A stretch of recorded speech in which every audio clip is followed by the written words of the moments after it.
Hey, good morning ladies and gentlemen. Joshua here with Salty Scales. Today I'm going to give you the top tips to keep your bait alive 5 times longer. Now, in the heat of the summer, one of the big problems that we have is with our bait dying, or you got to constantly swap out water. Well, I'm going to show you what you can do to eliminate that problem, and it truly works. Let's go.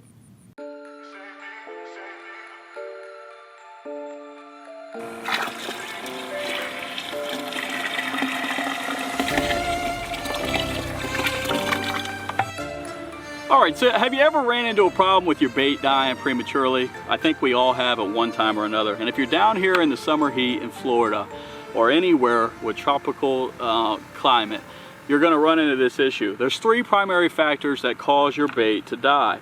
The first one being ammonia, the second one being oxygen, and the third one being temperature. Now, there's a solution to all these issues. First, I want to show you this little ammonia. It's actually a water conditioner for both fresh and salt water. They come in 2 different forms. They come in liquid form and they come in a tablet form. Now, you can do some research and find whichever works best for you, but what this does is help remove or eradicate the ammonia that's building up in your bucket as your fish sit in here and defecate and do, you know, their dirty deeds.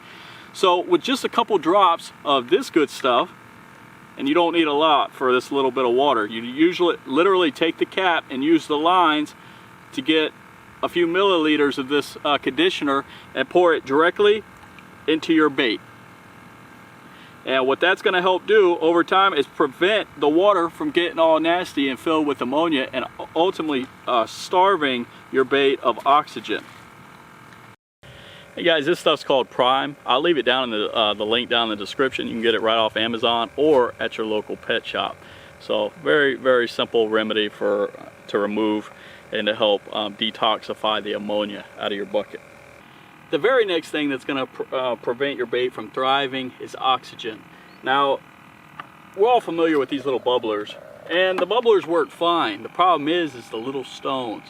Now, obviously what makes the oxygen is the small bubbles that the stone emits, and honestly guys, those little stones just don't do it. So what I recommend is you picking up one of these stones here, and I'll leave the link down in the description, but they're a lot larger and they produce a lot more bubbles. And I'm telling you guys, this is going to help keep your bait alive for days. And it really is amazing how much oxygen this stone puts off, and it's only like $8 to $10. It's really worth the investment.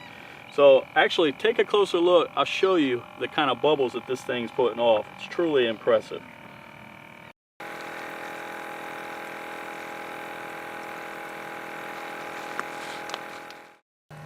The other nice observation that I've made with that particular stone is its longevity is truly impressive, especially for just an $8 value.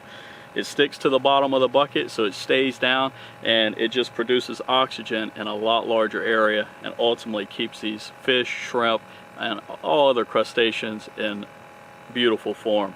So hey, let's jump into the third way to keep your bait frisky and thriving. Alright, so lastly is temperature. Temperature in Florida in this bucket climbs drastically, especially in the heat of the day and the middle of the summer. It's hot, talking 100-degree temps, and the temperature warms fast. So how do you combat that? A lot of people like to throw ice in their bucket. I don't recommend that because what it does is it dilutes the salinity and really can put the fish or the bait into shock. So a simple remedy is to freeze a water bottle and just drop it in your bucket. So what that does is it prevents any type of water being displaced into the bucket, but it gives you the temperature aid. The only thing is I don't recommend leaving it in there at all times. And the reason being, guys, is when you take your bait out of cooler water and throw it into 105-degree water or 90-degree water, such as the bay, it could shock them, and therefore they don't perform as well. So just be cognizant of how long you're leaving your bottle frozen ice pack inside the bucket, and ultimately this is going to help keep the bait very, very frisky and lively, such as what we got now. So just to recap what we did, we got the ammonia remover or the conditioner, we have the enlarged air stone, and a frozen bottle of water to help with temperature.